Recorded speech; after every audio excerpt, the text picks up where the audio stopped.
Indonesia itu lebih cocok dengan teori belajar atau sosiokultural. Jarang yang psikodinamik. Berikut ya,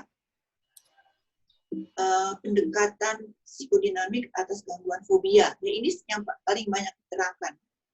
Menurut pendekatan psikoanalisis Freud, fobia adalah defense terhadap kecemasan yang dihasilkan oleh impuls yang direpresi. Kecemasan dialihkan ke objek yang tidak berbahaya. Ini kenapa orang takut tikus? Itu seolah-olah tikus itu merupakan displacement dari sesuatu yang direpresi gitu. Kayak tadi yang contoh saya si gadis yang tangannya lumpuh, represi dari keinginan bersama itu dipindahkan ke kelumpuhan. Ini bisa dibaca di semua buku psikoanalisis bahwa yang namanya fobia atau obsesif kompulsif itu adalah simptom yang dihasilkan oleh displacement. Lihatnya nggak usah deh. Jadi ini kalau mau jelas baca aja bukunya ya. Di semua buku abnormal penjelasan dari fobia itu adalah defense terhadap kecemasan, dan kecemasan itu selalu berkaitan dengan hal-hal yang dilarang tuh kayak impulse seks, segala macam. Kalau Ariety nggak usah. Berikutnya pendekatan belajar atas gangguan fobia. Fobia terjadi akibat conditioning klasik. Ya, ini terjadi asosiasi antara stimulus netral dengan stimulus antarabas. Ya, atau terjadi conditioning operan karena dengan menghindari sesuatu yang netral, fobia berkurang. Tidak selalu fobia berhubungan dengan pengalaman sebelumnya. Kadang-kadang ada preparedness. Ini predisposisi. Ini bisa dibaca di teori. Itu contohnya itu dalam eksperimen Pavlov. Jadi kan anjing tadinya berliur karena daging. Sebelum daging ada bel. Lalu setelah bel dia berliur. Itu hasil conditioning. Begitu juga kecemasan. Misalnya anak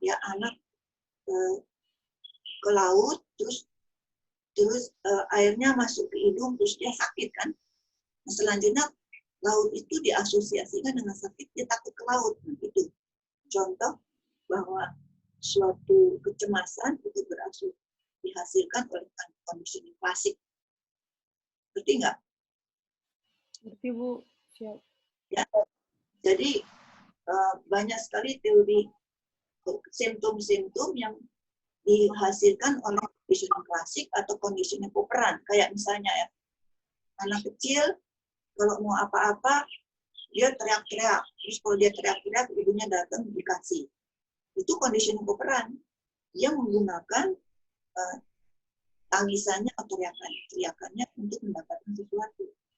Itu kondisi itu dia menjadi anak yang terlalu banyak menuntut berdasarkan kondisi operan. Jadi ketika Anda mau menjumpai suatu masalah, Anda harus betul-betul dalam interview menanyakan bagaimana terjadinya gangguan itu, apakah karena kondisi klasik atau kondisi operan. Nah, paling gampang diteliti yaitu proses belajar. Kalau pendekatan psikoanalisis susah dibuktikan karena gimana Anda mau menunjukkan insting segala macam itu kan masa kecil ya. Berikutnya pendekatan psikosomatis ya. Ini sudah tadi ya, kasus konversi histeris berhubungan dengan pengalaman emosi intens dengan seks impuls dan repres, konflik antara preokupasi dan menghindar, konversi distorsi. Ini contohnya seperti tadi yang anak yang gadis yang konversi dorongan insting yang direpresi berubah menjadi tangan yang lumpuh. Kenapa menjadi tak sadar? Ada dua hal. Konversi misalnya paralisis itu punya keuntungan primer dan sekunder. Jadi ya kalau dalam teori psikoanalisis itu agak ribet ya penjelasannya. Dengan dia tidak sadar, dia dibebaskan dari tanggung jawab. Saya punya pengalaman kasus-kasus yang harus diadili ya. Dia harus bersaksi di pengadilan. Dia itu takut. Terus dia jatuh. Jatuh kan bisa lumpuh kan. Nah, dia itu nanti sulap itu, oh dia mengalami kelumpuhan. Bisa itu bisa psikosomatis. Jadi dia memanipulasi keadaan berpura-pura itu untuk menghindari. Itu yang contoh manipulasi. Berikutnya pendekatan Behavioristik, Bu. dan somatisasi ya. Perumahan dan kerasnya seseorang menunjukkan gejala konversi motorik atau sensorik karena itu adalah sesuai dengan konsep tentang bagaimana seseorang bertindak. Ini dia pernah mengalami gangguan tertentu atau melihat orang lain mengalami itu yang mendapat reward. Ini kan teori ini. Kalau tadi saya menjelaskan yang perempuan lumpuh itu dengan teori psikoanalisis. Tapi kalau Ullman dan Krasner menjelaskan, oh dia belajar kalau orang lumpuh itu nanti dia dibebaskan dari tuntutan. Nah, ini dia meniru perilaku orang lain. Ini jadi dia meniru ada orang lain yang kalau lumpuh habis jatuh dari tangga dia lumpuh terus dibebaskan dari tuntutan. Dia belajar dari kasus seperti itu. Ini penjelasan di tentu ini asumsinya orang tidak bisa membuktikan lumpuh itu benar-benar lumpuh atau pura-pura. Terakhir,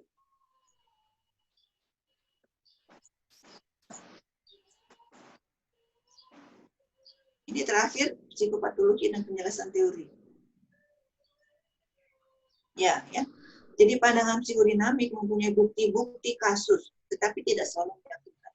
Jadi kalau pendekatan psikodinamik itu dasar teorinya itu loh kasus-kasus individual yang dialami oleh Freud sebagai terapis dengan pasien. Itu seringkali nggak masuk akal. Makanya teori psikoanalisis tidak diterima karena statistiknya kurang, jumlah kasusnya kurang. Tapi menurut saya sih benar-benar ada yang seperti itu. Pandangan lain mungkin dapat sudah menjelaskan. Pandangan yang mudah dipahami dan dapat dimengerti adalah pandangan linguistik untuk belajar dan pandangan sosial. Pandangan sosiokultural itu nggak banyak dijelaskan di textbook, tapi di buku pengantar psikologi saya ada di lampiran. Ya berikutnya, file yang berikutnya yang nomor 4 ya. Ada pertanyaan nggak? Teman-teman ada yang ingin bertanya? Belum, Jah. Lanjut aja. Boleh, Bu. Lanjut aja, Bu. Lanjut, Bu. Jadi ini mengenai gangguan psikotik dan pendekatan medik ya. Ini nanti Anda akan banyak menjumpai dalam praktik gangguan yang dulu namanya psikotik, sekarang namanya banyak. Skizofrenia itu ya. Ya berikut gangguan psikotik. Berikut apa sih? Psikotik, Bu. Gangguan psikotik. Nama lama untuk gangguan perilaku, yaitu orang yang pikirannya atau emosinya menjadi, jadi contohnya ya, nama lama untuk gangguan psikotik itu contohnya adalah orang yang pikirannya atau emosinya itu menyimpang. Misalnya dia merasa dia menjadi nabi. Jadi dia melakukan kegiatan-kegiatan yang menyebabkan orang bahwa dirinya itu benar. Bahwa dia itu melihat atau mendengar suara-suara yang dirinya membunuh orang, atau melakukan hal yang tak masuk akal, atau melakukan hal-hal aneh, ketawa sendiri, terus-menerus bicara sendiri, tidak nyambung dalam komunikasi. Ini nama dulu namanya semuanya ini psikotik. Nah, payahnya orang-orang Indonesia seringkali percaya gitu, seperti ada kan waktu itu kasus orang yang bisa memperbanyak uang atau orang yang siapa namanya subur apa siapa ya, itu yang dia punya istri sampai 10 gitu karena dia punya kemampuan itu. Betul nggak? Ya, Bu. Ingat nggak Anda? Ingat. Itu ada wanita yang mengaku dia bisa menyatukan Kristen sama Islam. Itu kan sebetulnya pikiran yang menyimpang kan, tapi banyak yang percaya sehingga di dunia kita tuh kadang-kadang itu benar apa enggak sih? Memang ada teori yang menyatakan bahwa apakah seorang itu menjadi nabi atau seorang itu dianggap satu jiwa itu tergantung dari acceptance dari masyarakat. Itu ada yang dulu mengatakan seperti itu. Jadi ini yang saya bilang pendekatan sosiokultural itu perlu. Jadi kita perlu tahu apa yang dalam suatu lingkungan budaya dianggap normal. Dan di kita itu seringkali jadi beda ya menafsirkan apakah ini suatu yang normal secara kultural atau suatu gangguan. Ini yang menurut saya pentingnya pendekatan sosiokultural. Kalau contoh-contoh tadi merasa menjadi nabi, ya kita kalau kita percaya bahwa yang terakhir itu Nabi Muhammad, ya kita nggak akan percaya sama dia. Tapi kalau dia bisa meyakinkan orang-orang bahwa dia keturunan Nabi, ya mungkin ada yang percaya. Gitu. Dan kalau banyak yang percaya, maka dia tidak menjadi gangguan.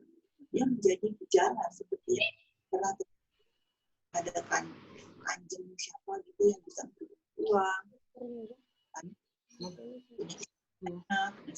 Berikutnya. Gangguan petik ya. Ini saya kasih tanda petik oleh karena sekarang nggak dipakai lagi. Kalau dulu psikotik terbagi atas skizofren, paranoia. Sekarang enggak. Sekarang yang jadi label malah skizofrenia, psikotiknya di bawah. Saya menjelaskan secara umum saja supaya betul-betul mengerti. Penderita gangguan ini tidak merasa dirinya terganggu. Pikiran yang sesat dianggap benar, mungkin bisa meyakinkan orang lain. Ini yang saya namakan ego sintonik. Jadi ada gangguan-gangguan yang dia nggak merasa terganggu. Dia nggak merasa terganggu, lalu kalau dia bisa meyakinkan orang lain, ya orang lain percaya. Ini yang namanya ego sintonik. Orang yang tidak merasa dirinya terganggu. Berbeda dengan gangguan cemas. Kalau gangguan cemas atau neurotik, yang bersangkutan merasa bahwa yang dialami itu mengganggu. Karena dia merasa terganggu, dia mencari pertolongan. Ini ego distonik, jadi gangguan cemas, gangguan obsesi, itu ego distonik. Dia merasa terganggu dan dia mencari pertolongan. Tapi ada gangguan-gangguan yang seperti tadi itu, dia nggak merasa terganggu.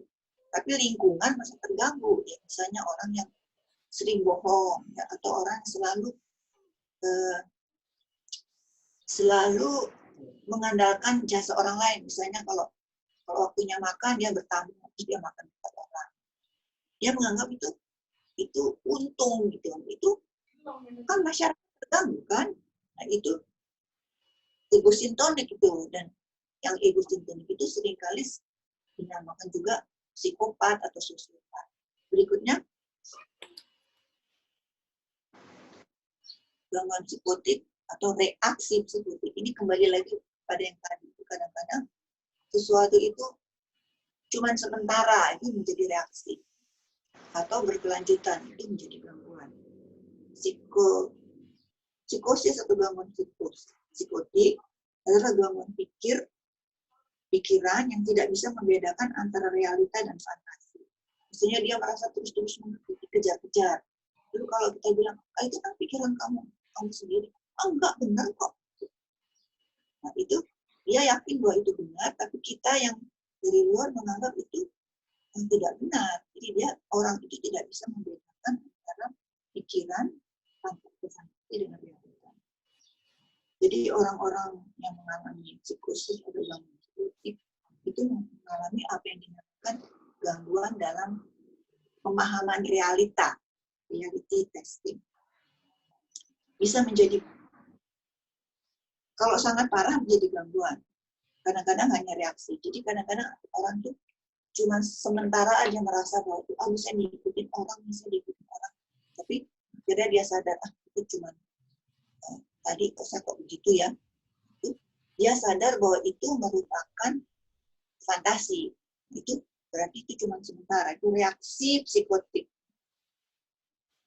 Bila parah dan menjadi gangguan, itu sering diteliti. Kita secara awam bilang dia gila. Harus masuk rumah sakit. Bila mengganggu, kadang-kadang sampai harus dipasung. Atau tidak ada.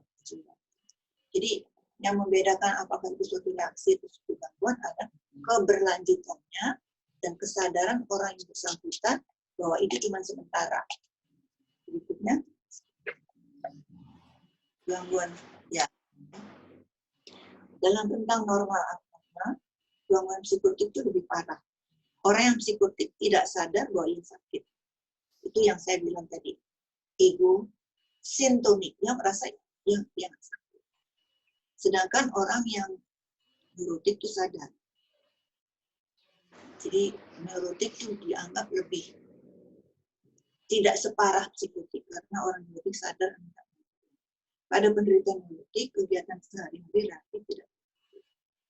Pada penderita psikotik terganggu. Jadi orang neurotik misalnya dia menderita cemas, atau dia menderita obsesi, atau dia menderita gangguan panik, gangguan tiba-tiba, tapi sehari-harinya dia bisa biasa, dia bisa kerja, dia bisa bergaul normal. Cuman kadang-kadang dia jadi orang neurotik biasanya itu kegiatan sehari-hari tidak terlalu terganggu. Sedangkan pada psikotik dia mengalami gangguan. Ada yang menganggap bahwa psikotik itu juga mengalami seperti neurotik, konflik intrapsikis. Kalau pada neurotik jelas ada konflik intrapsikis. Ini penganut teori psikoanalisis ya. Nah, ini dalam buku Big Book Law itu semuanya dijelaskan secara ada unsur psikoanalitisnya dan ada unsur belajarnya. Di buku yang saya sarankan itu dan PowerPoint terakhirin Book Law itu buku yang bagus sekali, bukunya kuno, menjelaskan suatu gangguan dalam suatu gambar, dan di gambar itu ada penjelasan belajar dan penjelasan psikoanalitis. Berikutnya.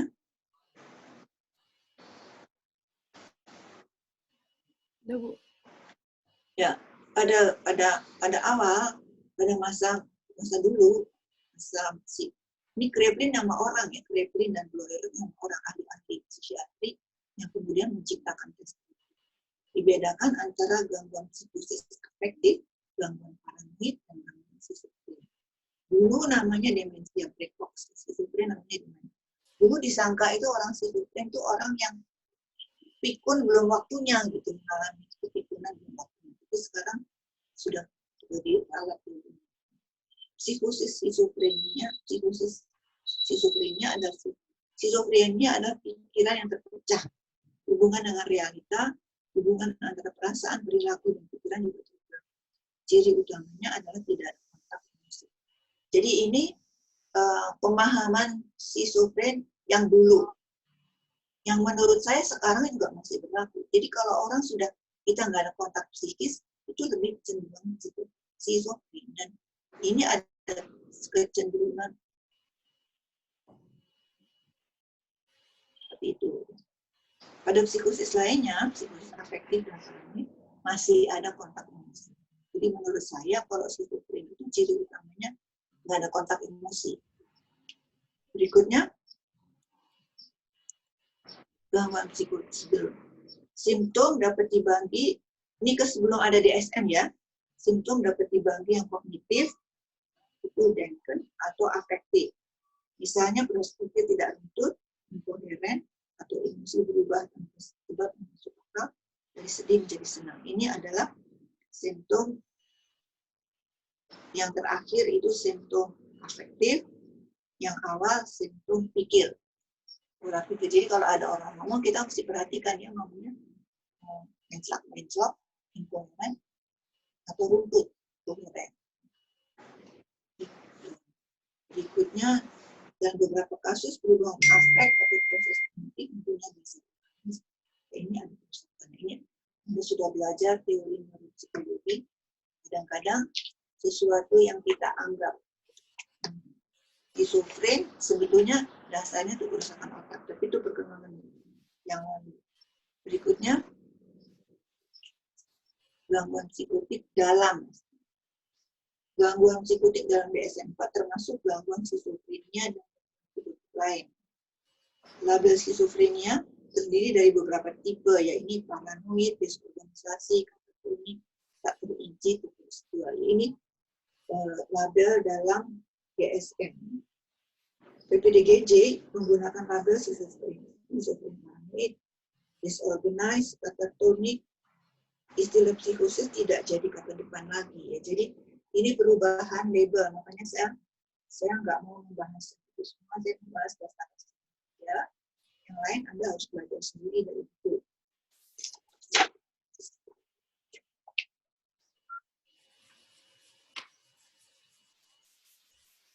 Yang gangguan psikotik dalam BSM nggak usah aja. Terus skizofren dan yang pokoknya ada di DSM-nya dilewat aja. Sekarang kita pendekatan medik di psikologi klinis. Nah ini ya, penyebab gangguan ada yang genetik, ada yang metabolik atau fisikal. Ada nama bidang khusus neuropsikologi, psikologi PA, psikologi. Jadi ini udah ke psikologi kesehatan. Jadi kalau orang bilang, oh itu medis, jangan begitu. Kita harus mikirnya menjadi kesatuan karena yang fisik dan yang psikologis itu tidak merupakan dua kontras yang berbeda, karena yang psikis misalnya stres emosi bisa menyebabkan perubahan hormonal, dan perubahan hormonal menyebabkan kelainan fisik. Jadi dalam pendekatan medik kita harus mencermati ada gangguan genetik, ada gen, gangguan metabolik, ada hormon, ada gangguan fisik kimiawi, itu juga hormon. Ada nama bidang khusus neuropsikologi, sudah tahu. Neuropsikologi membahas hubungan antara otak dan perilaku, sudah kita bahas. Psikologi kesehatan, hubungan antara perilaku dan kesehatan. Berikutnya nama gangguan, ini nggak usah ya. Pokoknya yang ada di SM-nya dirawat aja. Iya, dan kita udah selesai ya, karena gangguan neuropsikologi lezat sudah kita bahas. Ya sudah, sekarang ada yang mau tanya nggak? Udah jam 11 ya? 10.49, Bu. Mau lanjut apa enggak ya? Teman-teman Bu. ada yang mau ditanyain enggak? Bu, mau nanya dong. Ya. Yang gangguan psikotik itu kan itu katanya kan di situ contohnya kayak orang yang ngaku nabi. Tapi kenapa orang-orang yang di lingkungan itu malah percaya ya Bu? Apa yang membuat mereka tuh yakin sama itu orang, oh dia tuh nabi atau gimana gitu loh Bu? Yang saya tanya. Ya itu kan pendekatan sosio-kultural. Jadi kita pelajari budaya dari. Jadi kalau mereka percaya ya dia dianggap nabi, gitu. Tapi kita yang nggak percaya kita anggap itu psikotis. Nah ini yang saya maksud dengan kita dalam membahas sudut itu kita harus bisa memperkirakan sudut pandang orang lain. Jelas nggak? Jadi di sini pentingnya pendekatan sosio-kultural. Tapi kalau yang kasus di wanita yang menganggap dia itu nabi Islam dan Kristen, siapa namanya itu? Lia Edan Bu. Ya, Lia itu akhirnya menjadi kasus kriminal kan? Jadi di dalam kasus-kasus yang seperti itu kayak Dimas Kanjeng dan sebagainya itu meskipun orang-orang itu percaya secara hukum dia menjadi kriminal. Jadi ada unsur kriminalnya. Jelas nggak? Jelas Jadi Bu. bukan kalau tadi kita mempersoalkan kan sebetulnya dalam teks itu psikotis, tapi yang namanya psikotis itu kan menurut teks Barat. Kita di dunia timur kan kalau percaya ya dia menjadi nabi, gitu kan. Tapi untungnya di dalam masyarakat di sini ada yang namanya hukum, dan secara hukum itu kriminal. Itulah. Kalau orang yang ikut yang ikut itu ya gangguan apa akhirnya Bu? itu dong mereka ya itu pemahaman yang menurut orientasi kita yang rasional dan berpikiran secara berat itu dia yang salah. Tapi kalau dari sudut pandang dia, kita yang salah. Kita nggak ngikutin budaya lokal. Cuman Kalau ada unsur pengorbanan kan, mereka itu kan ada yang sampai kehilangan harta dan sebagainya. Iya. Itu ada unsur kriminalnya. Jadi sebenarnya belajar psikopatologi itu kita mesti tahu betul kita hidup di mana gitu. Kita hidup di budaya apa itu masih kultural. Ada lagi yang religius lagi. Itu lain lagi tuh. Dan saya tuh nggak bisa bilang gitu. Saya mungkin terpapar lebih budaya barat yang kadang-kadang dianggap lebih baik, kadang-kadang dianggap lebih buruk oleh orang yang menghargai budaya lokal kan. Itu ya Iya, Bu. penjelasan saya. Dan Kalau masih ada pertanyaan, ada waktu lagi. Ada pertanyaan lain? Ibu mau tanya, Ya, Bu, jadi kan kemarin ada yang Sunda Empire dan sebagainya itu kan, Bu. ya. Jadi bagaimana peranan kita sebagai psikolog kalau misalnya melihat adanya fenomena itu, Bu?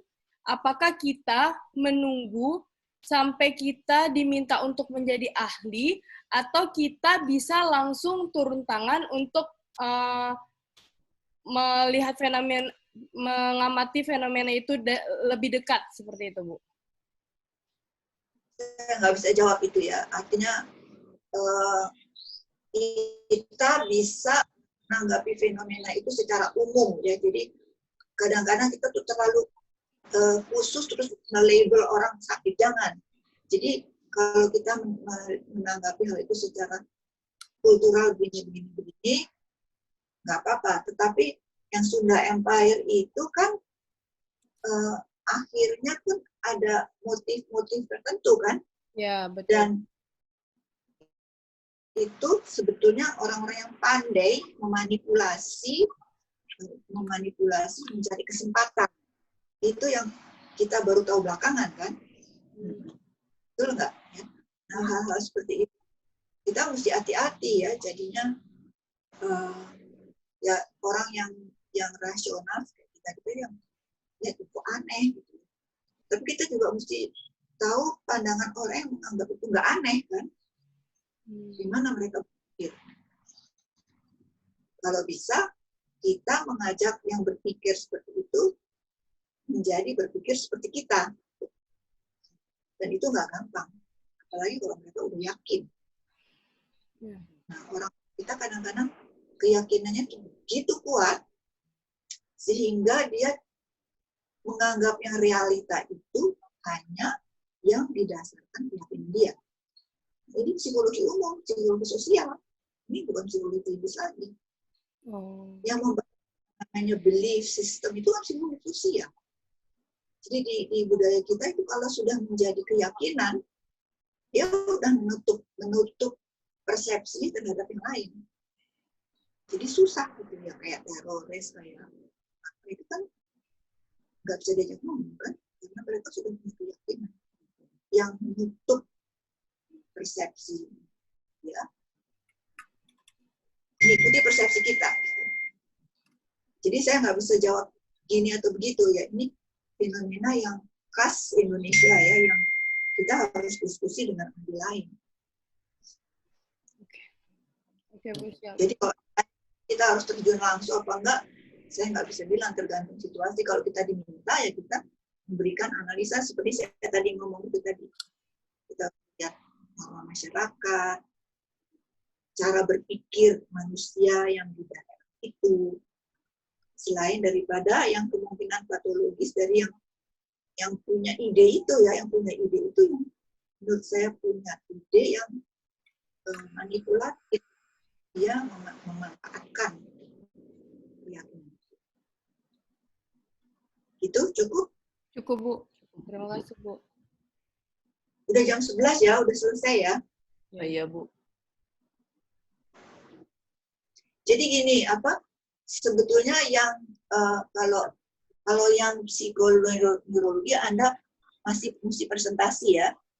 Kalau yang ini juga ada tugasnya dua, satu psikopatologi, satu psikologi kesehatan. Cuman saya nggak bisa ngasih tugasnya karena ya saya bisa sih ngasih tugasnya. Ya, jadi untuk psikopatologi dan psikologi kesehatan ada 2 tugas. Untuk assessment apa namanya tadi? Ya, Assessment lagi. itu juga ada 2 tugas. Satu tugas presentasi tes, satu tugas TMI, tapi TMI nggak bisa. Kalau psikopatologi ada 2 tugas. Satu tugas analisa kasus, yang saya mesti cari kasusnya. Satu tugas baca psikologi kesehatan. Itu dua-duanya presentasi. Dan kalau presentasi, saya mau dengar kalian 10 menit satu kelompok. Saya nggak mau baca PowerPoint, saya mau dengar presentasi. Itu ya. Bu, Ya. Untuk apa tugas yang pertemuan selanjutnya untuk presentasi yang harusnya tanggal 27 kemarin itu gimana, Bu? Kesepakatannya. Katanya tanggal 12. Katanya si Elvira tanggal 12 Selasa. Tanggal 12. Jam berapa ya, Bu? Kira-kira? 9 sampai 11 kayak sekarang. Oke gitu, oke. Tapi ya, Anda mesti latihan dulu. 10 menit satu kelompok ya. Jadi Iya, bikin Bu. kita mesti ngomong 10 menit selesai gitu. Oke. Ya. Lalu PowerPoint-nya di email. Saya iya, lebih Bu. senang dengar daripada baca. Oke. Selesai ya? Iya, Bu. Ya. Jadi ini siapa? Anda namanya bukan Elvira kan? Bella, Bu. Namanya Bella. Dulu Elvira atau dulu siapa ya? Dulu Jadi sama yang nanti Bu. dulu Elvira sama satu lagi. Tania, Bu, Tania. Tania dulu, Bu. Jadi sekarang berapa yang dengerin nih? Ada Semuanya dengerin, Bu. Cuman di mute. Semua dengerin, Bu. Cuman di mute kok. Oh gitu. Oke. Iya, Bu. Sampai ketemu. Iya, Bu. Makasih. Oke, Bu. Makasih, Bu. Makasih, Bu. Makasih ya, Bu. Makasih, Bu. Makasih, Bu. Makasih, Bu.